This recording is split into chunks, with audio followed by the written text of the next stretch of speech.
Okay, so welcome to the show. This is The Force Always with a delayed Ahsoka episode 1 and episode 2, season 1. Let's go right now. Anyway, so episode 1, straight off the bat, which I'll get into and give you a score, and then I'll go into episode 2. Episode 1, is a 7.5 out of 10. I found the only thing that I found to be a bit annoying was the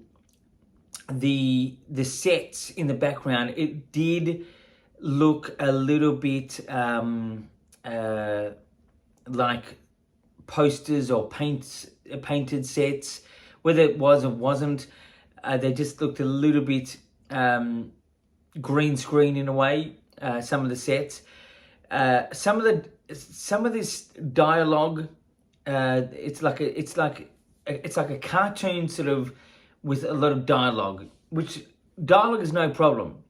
It's great to have a sense of detail and stuff like that, but it's becoming a bit of a common occurrence within TV series streaming, any type of streaming series, and it sort of gets big noted for its great dialogue. But personally, I think it's dialogue needs to have a great story, and the story moved very slowly. It was okay. I did enjoy it. It was good.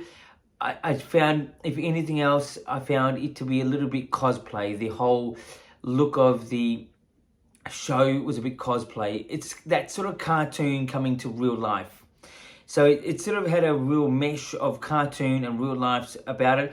First episode was done by David Filoni, which is a beloved Star Wars director, writer, creator,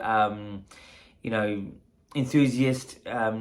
One helm, his master technically was George Lucas.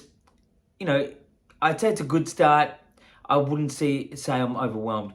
The only other part that I thought was a little bit lackluster and it looked a bit cheap was the actual scroll. It's great to have a scroll back, but it looked like a real cheaply put together basic scroll that just appeared on the screen without it going into the background. It sort of appeared going upwards.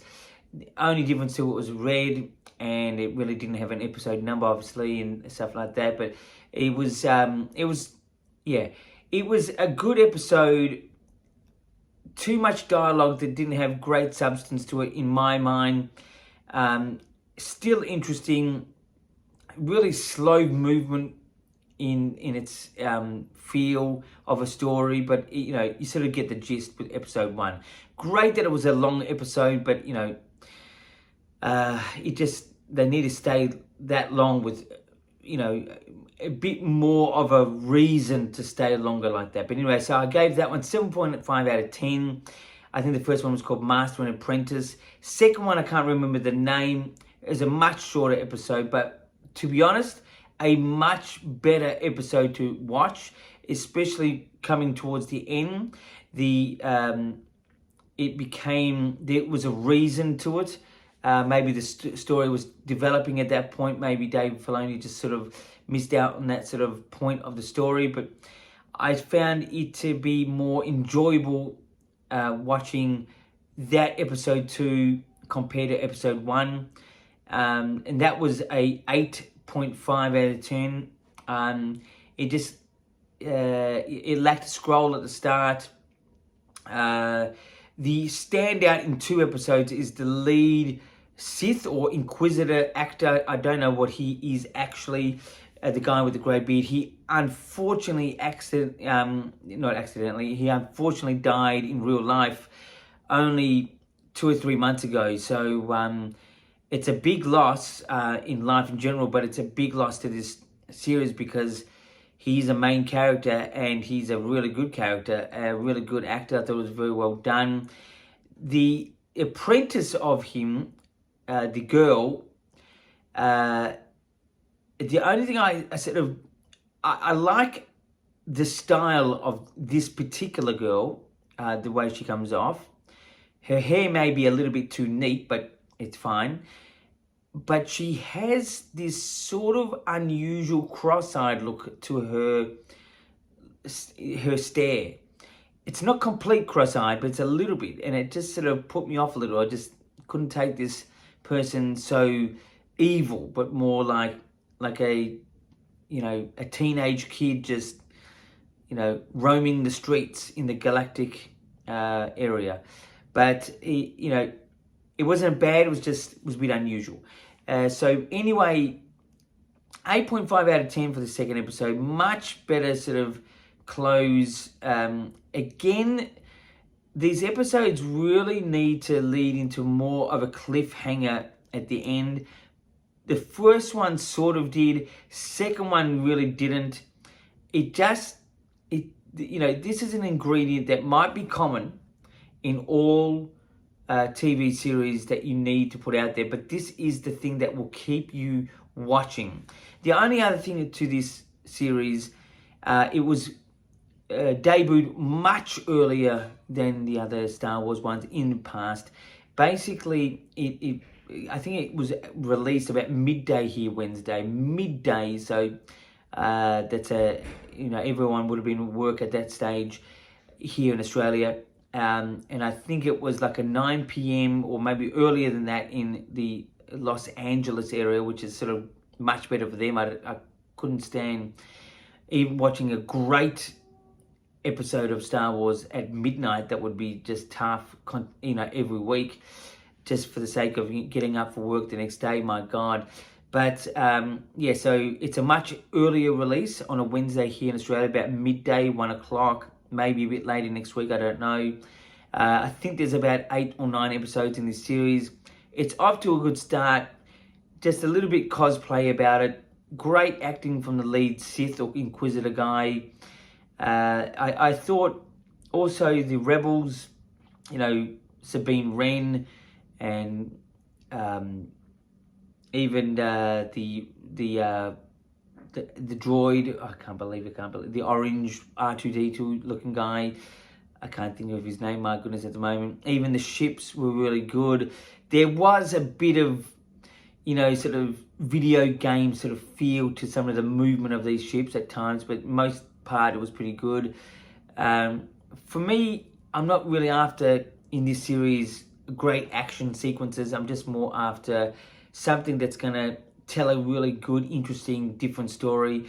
And so far, it's presenting, leads into something different. It's going to be interesting when we get the first sight of Thrawn, which could be a last episode thing, the way they may lead it, just to, build that suspense. But it would be interesting because this is a time period that the Emperor technically is around, building his forces back up again, leading into the Force Awakens, because this is set after Return of the Jedi period. So, the Empire's fallen, Darth Vader's dead, the Emperor technically died, but he's come back, and so he's somewhere in the galaxy, and it'll be interesting how Thrawn deals with the Emperor, unless he does or doesn't know about his existence. That's another interesting part of the story. So every Wednesday at the moment for the next 8-ish weeks, I'll be here rocking Ahsoka for you, giving you a review. So anyway, that's the review for this week. So some Star Wars news, some exciting Star Wars news. If you're a fan of hard copy based stuff like DVDs, Blu-rays, whatever, you can shortly or get now The Mandalorian on a DVD collection. I'm really going to put myself out for that one. I am a collector of these things. I love them. Even though I've seen the series, I think it was good. No, I buy anything Star Wars like that. To me, it's fantastic. So you can get that soon, or you could be able to get this now. But Mandalorian is going to be on a hard copy rather than just on Disney Plus. I think that was the only news for this time around. So yeah. Anyway, and this actually episode goes out to a young man who's a a good viewer on the west side here in where I live in Melbourne.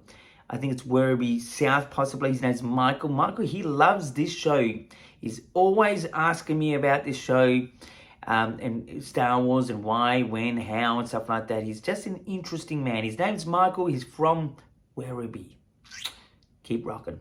Anyway, and speaking on that point and that note, until next week, my friends, keep rocking.